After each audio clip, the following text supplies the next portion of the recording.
আল্লাহ তাআলা সূরা কাউসারের মধ্যে বলেছেন, ফাসল্লি লিরাব্বিকা ওয়ানহার, হে নবী আপনি আপনার রবের জন্য নামাজ পড়ুন এবং কোরবানি করুন। কার জন্য?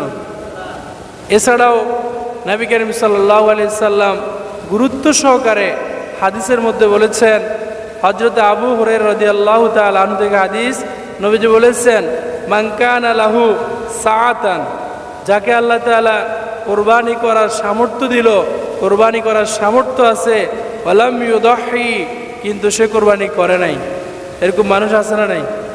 আল্লাহ তাকে সম্পদ দিয়েছে, সম্পদের কোনো কম নাই, শুধুমাত্র তার মন নাই। মন থাকলে কি হইতো? কোরবানি হইতো। সম্পদ আছে কিন্তু কোরবানি করে না। নবীজি বলেন, আল্লাহ তাকে সম্পদ দিয়েছে, কোরবানি করার মতো সম্পদ দিয়েছে, সে ব্যক্তি কোরবানি যদি না করে, ফালা ইয়াকরিবান্না মুসাল্লানা, ঈদুল আজহার দিন যখন সমস্ত মুসলমানরা লাব্বাইক আল্লাহুম্মা লাব্বাইক, লাব্বাইক লা শারীকা লাকা লাব্বাইক, ইন্নাল হামদা ওয়ান নি'মাতা লাকা ওয়াল মুলক লা শারীকা লাক, এটা বলে বলে যখন হাজী সাহেবরা 10 তারিখে যাবে আর মুসলমানরা দেশে ঈদের নামাজ পড়ার জন্য যখন ঈদগাহের দিকে রওনা দেবে, তখন এই কপাল পোড়া, ওই কৃপণ, ওই বখিল আমার উম্মত যেন ঈদের নামাজের মুসল্লার ধারে কাছেও না আসে।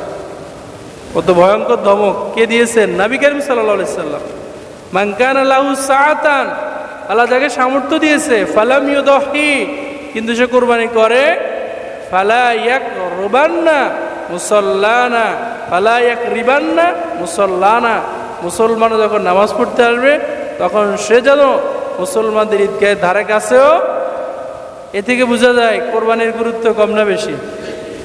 তাহলে আমাদের আর্থিক সমস্যা থাকলেও এখন থেকে যদি আমরা মানসিকভাবে প্রস্তুতি নেই, তাহলে আমাদের জন্য কোরবানি করা সহজ করে দেবেন কে?